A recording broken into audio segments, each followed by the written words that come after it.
হ্যাঁ, আমার মেয়ে আমাকে বলছিল যে বাবা, আমরা যে এরকম করে কাপড় পরি, ওই যে ওই মেয়েগুলো যে কাপড় পরে নাই, কি অ্যান্সার দিব আমি?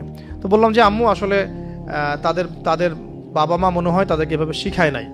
আমরা যেমন তোমাদেরকে শিখাইছি, তাদের বাবা মা শিখায় নাই। ও মসজিদে যেতে খুব পছন্দ করে।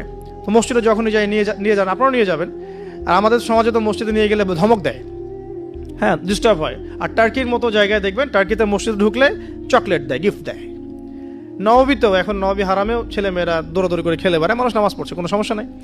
আপনাকে অ্যাজ এ ফ্রেন্ড জগৎটা তাকে বুঝাতে হবে যে বাবা মা আসলে জগতে ভালো মানুষও আছে, পচা মানুষও কিন্তু আছে। ভালো কাজ যেমন আমরা যেমন নামাজ পড়ি, আমরা যেমন এইগুলো ভালো কাজ করি, পচা কাজও মানুষ করে। মানুষ কিন্তু এই করে। বাচ্চা কিন্তু প্রশ্ন করবে, বাবা এটা কেন, ওটা কেন, আব্বু এটা কেন, ওইটা কেন। সব প্রশ্নের উত্তর আপনাকে দিতে হবে।